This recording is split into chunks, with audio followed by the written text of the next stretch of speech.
The American College of Gastroenterology updated their diagnosis and management of Barrett's esophagus guidelines in April of this year.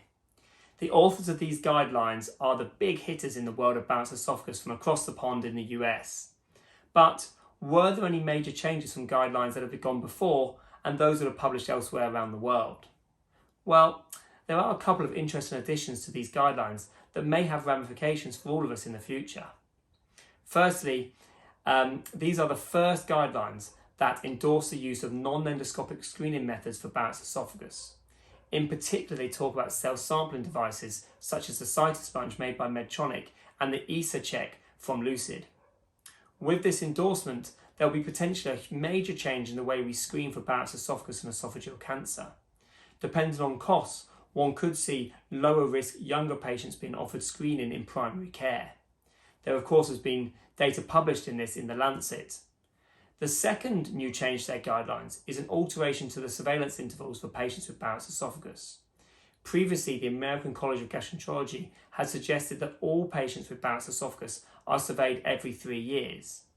They now recognise that those with longer segments have a higher risk, and therefore they now suggest that patients with long segments, that's over 3 centimetres, are surveyed every 3 years, whereas those with the short segments, that's those with segments less than 3 centimetres, can be surveyed every 5 years.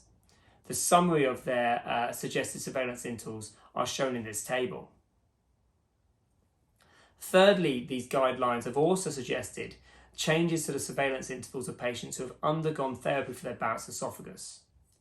This suggestion is on the back of the paper published by Nick Shaheen's group that looked at the US and UK registry data and determined follow-up intervals for those who had undergone successful ablation and eradication of their dysplastic Barrett's esophagus.